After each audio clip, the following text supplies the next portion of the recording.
전립선 비대증 완벽 분석. 전립선 비대증은 중년 이후 남성에게 매우 흔하게 발생하는 질환으로 전립선 조직이 비함성으로 커지면서 요도를 압박해 다양한 배뇨 장애를 일으키는 상태를 말합니다. 전립선 비대증의 원인, 증상, 진단 및 치료법을 완벽하게 분석해드립니다. 안녕하세요. 오늘은 중년 남성들의 삶의 질에 큰 영향을 미칠 수 있는 전립선 건강에 대해 쉽고 명확하게 한번 파헤쳐 보겠습니다. 혹시 40세 넘으셨나요? 그렇다면 밤에 소변 때문에 자꾸 잠에서 깨거나 갑자기 신호가 와서 급하게 화장실로 뛰어가거나 소변을 봤는데도 뭔가 찝찝하게 남아있는 듯한 느낌? 이런 경험 아마 있으실 거예요. 이게 바로 양성 전립선 비대증, 즉 BPH라고 불리는 아주 흔한 질환의 신호일 수 있다는 거죠. 오늘 이 시간에는 BPH가 정확히 무엇인지 그리고 어떻게 관리할 수 있는지 그 방법을 제대로 알려드릴게요. 오늘 제가 설명해드릴 내용의 근거는요, 바로 대한비뇨의학회의 공식 진료 지침입니다. 가장 확실한 정보죠. 이 전문가 문서를 토대로 핵심만 쏙쏙 뽑아서 알려드릴 테니까 여러분의 건강관리에 정말 큰 도움이 될 거예요. 자, 그럼 본격적으로 시작해볼까요? 자, 오늘 우리가 함께 살펴볼 내용입니다. 증상을 느끼는 순간부터 시작해서 올바른 치료법을 찾기까지의 여정을 차근차근 따라가 보겠습니다.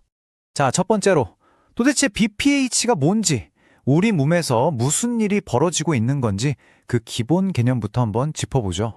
이렇게 한번 상상해 보세요. 우리 소변길, 즉 요도를 물이 나오는 호스라고 생각하고 전립선은 그 호수를 감싸고 있는 조임쇠라고 보는 겁니다. 나이가 들면서 이 조임쇠, 즉 전립선이 점점 커지면서 호수를 꽉 조이니까 소변이 시원하게 나오기 어려워지는 원리인 거죠. 아주 간단하죠? 그래서 이 진료 지침이 특히 40세 이상 남성분들에게 주목하는 이유가 바로 이겁니다. 보통 이때부터 전립선이 커지기 시작하면서 이런 불편한 증상들이 나타나기 시작하거든요. 자, 그럼 혹시 나도? 하고 궁금하실 텐데요. 이걸 어떻게 알 수 있을까요? 이런 신호들은 보통 하나로 묶어서 부르는데 바로 하부 요로 증상, 영어 약자로는 LTUS라고 합니다. 보시는 것처럼 증상이 정말 다양해요.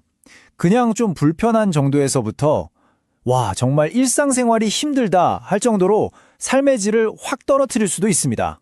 그런데 이런 증상들이 그냥 좀 불편해요 라고 말하기엔 너무 주관적이잖아요. 그래서 의사들이 아주 스마트한 도구를 씁니다. 바로 국제 전립선 증상 점수, IPSS라는 설문지인데요. 이걸 쓰면 내 증상이 얼마나 심각한지 객관적인 점수로 딱 보여주니까 진단하기도 편하고 나중에 치료가 잘 되고 있는지도 확인하기가 아주 좋습니다. 좋아요. 증상도 확인했겠다. 그럼 병원에 가면 어떤 검사를 받게 될까요? 이 권고안을 보면요. 그렇게 복잡하거나 아픈 검사는 아니니까 너무 걱정 안 하셔도 됩니다. 보시는 것처럼 이렇게 체계적으로 진행됩니다. 증상 점수부터 시작해서 소변 검사, 피 검사, 그리고 소변 줄기가 얼마나 센지 보는 요속 검사까지 이렇게 단계별로 착착 진행하면서 의사는 환자분의 상태를 종합적으로 아주 정확하게 파악하게 되는 거죠. 이 여러 검사들 중에서 특히 눈여겨봐야 할 게 바로 PSA, 즉 전립선 특이양원 혈액 검사입니다.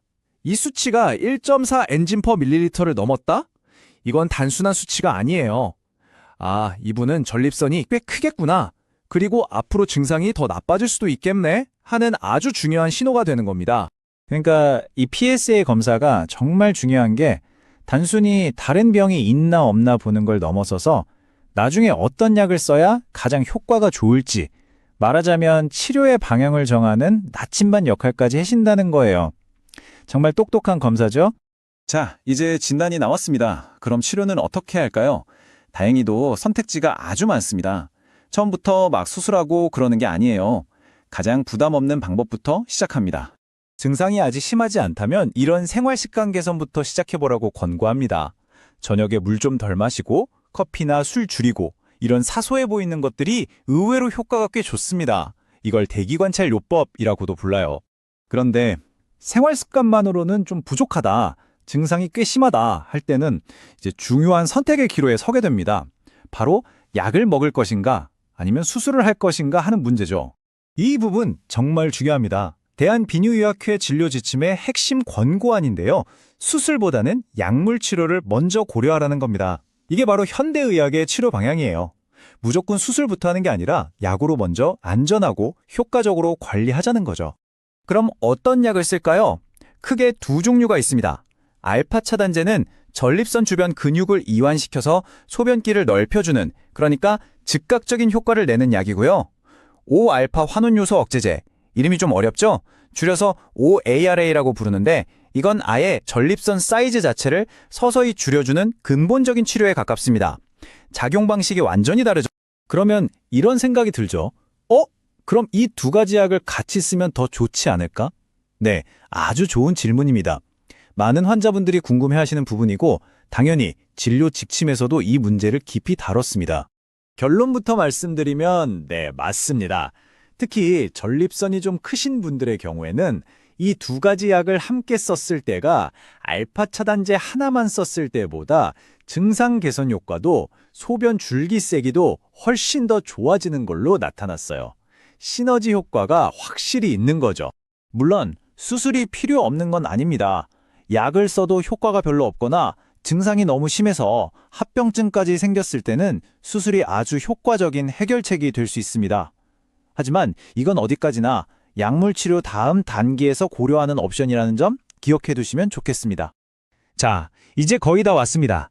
오늘 이 긴 설명을 통해 우리가 꼭 기억해야 할 핵심 내용들만 다시 한번 정리해 보겠습니다. 정리해 볼까요? BPH, 이거 아주 흔한 거고 치료도 가능합니다. 뇌 증상이 어느 정도인지는 IPSS 설문으로 객관적으로 알 수 있고요. 진단 과정도 생각보다 간단합니다. 치료는 생활 습관 개선으로 시작해서 약물 치료가 우선이라는 점, 이게 핵심이죠. 어떤 약을 쓸지는 내 전립선 크기나 PSA 수치에 따라 달라지고요. 이 모든 과정에서 가장 중요한 건 혼자 고민하지 말고 의사와 함께 최적의 방법을 찾아 나가는 겁니다. 이 정보를 아는 것만으로도 여러분은 훨씬 더 자신감 있게 의사와 상담하실 수 있을 거예요. 자, 오늘 이렇게 BPH에 대해 자세히 알아봤습니다. 이제 여러분은 뭘 먼저 하시겠어요? 그냥 흘려듣지 마시고 내 증상을 한번 기록해보거나 혹은 미뤄두었던 병원 예약을 잡는 것. 이런 작은 행동 하나가 여러분의 삶의 질을 바꿀 수 있습니다. 오늘 얻으신 이 지식이 그 첫걸음이 되길 바랍니다. 여러분의 건강한 삶을 응원하며 오늘 설명은 여기서 마치겠습니다. 감사합니다. 전립선을 건강하게 유지하는 방법. 전립선은 남성의 생식기계의 중요한 기관 중 하나로 전립선 건강은 전체적인 삶의 질에 큰 영향을 미칩니다. 나이가 들면서 전립선에 문제가 생기기 쉽지만 올바른 생활 습관과 적절한 관리로 전립선 건강을 유지할 수 있습니다. 다음은 전립선을 건강하게 유지하는 방법에 대한 상세한 가이드입니다. 1. 탄수화물, 섬유질, 채소, 과일, 생선 등 섭취 늘리기. 건강한 식단은 전립선 건강을 지키는 데 중요한 역할을 합니다. 특히 항산화제가 풍부한 채소와 과일을 섭취하는 것은 전립선 질환 예방에 도움이 됩니다. 항산화제, 비타민, 미네랄이 풍부한 브로콜리, 토마토, 딸기, 블루베리 등을 자주 섭취하세요. 귀리, 통곡물, 콩류, 과일 등을 통해 섬유질 섭취를 늘려 전립선과 소화 건강을 동시에 지키세요. 연어, 참치, 고등어와 같은 생선은 염증 감소와 전립선 건강에 기여할 수 있습니다. 2. 체중 관리와 내장 지방 줄이기. 과체중, 특히 내장 지방이 많은 경우 전립선 건강에 부정적인 영향을 미칠 수 있습니다. 내장 지방은 호르몬 불균형을 초래하고 전립선 비대증이나 전립선암 발병 위험을 증가시킬 수 있습니다. 체중을 적정 수준으로 유지하고 특히 복부 비만을 예방하기 위한 노력이 중요합니다. 과체중의 경우 점진적인 체중 감량이 필요하며 이를 위해 균형 잡힌 식사와 규칙적인 운동이 필수적입니다. 복부 중심의 비만은 내장 지방 증가를 의미하므로 유산소 운동과 무산소 운동을 결합해 내장 지방을 줄이는 데 집중하세요. 3. 소변을 오래 참지 마세요. 소변을 오랫동안 참는 습관은 전립선에 부담을 줄 수 있습니다. 소변을 참으면 방광에 과도한 압력이 가해져 전립선 염증을 유발하거나 악화시킬 수 있습니다. 따라서 소변이 마려우면 가능한 빨리 배출하는 것이 좋습니다. 배뇨 신호를 무시하지 말고 규칙적으로 화장실에 가는 습관을 들이세요. 4. 술을 절제하고 금연하세요. 알코올과 흡연은 전립선 건강에 부정적인 영향을 미칠 수 있습니다. 과도한 음주는 전립선 염증을 유발할 수 있으며 흡연은 전립선암을 비롯한 다양한 질환의 위험을 높일 수 있습니다. 따라서 음주는 절제하고 흡연자는 금연을 통해 전립선 건강을 지키는 것이 중요합니다. 5. 약물 복용 시 주치의와 상의하세요. 특히 감기약이나 비뇨기계에 영향을 줄 수 있는 약물은 주의가 필요합니다. 일부 약물은 전립선에 부정적인 영향을 미칠 수 있으므로 약을 복용하기 전에는 반드시 주치의와 상의해야 합니다. 주치의는 전립선 상태에 맞는 적절한 약물 선택을 도와줄 수 있습니다. 6. 자극성 있는 음식은 피하세요. 매운 음식, 카페인, 기름진 음식 등 자극성 있는 음식은 전립선에 부담을 줄 수 있습니다. 자극적인 음식은 방광과 전립선에 자극을 주어 배뇨 문제를 악화시키거나 염증을 유발할 수 있습니다. 7. 육류 섭취를 줄이세요. 과도한 육류 섭취는 전립선 건강에 부정적인 영향을 줄 수 있습니다. 특히 붉은 고기나 가공육의 섭취는 전립선암 발병 위험을 증가시킬 수 있습니다. 대신 식단에서 채소와 생선, 식물성 단백질의 비중을 높이는 것이 전립선 건강에 유익합니다. 붉은 고기와 가공육 섭취를 줄이고 그 대신 생선이나 콩류로 대체하세요. 8. 지속적인 운동으로 적정 체중을 유지하세요. 운동은 전립선 건강을 지키는데 필수적입니다. 규칙적인 운동은 혈액순환을 촉진하고 체중 관리와 스트레스 해소에 도움을 줍니다. 유산소 운동과 무산소 운동을 병행하면 전립선 비대증 예방과 전반적인 건강 증진에 도움이 됩니다. 걷기, 달리기, 수영 등 유산소 운동을 통해 심혈관 건강을 유지하세요. 근력 운동을 통해 근육량을 유지하고 체지방을 줄이세요.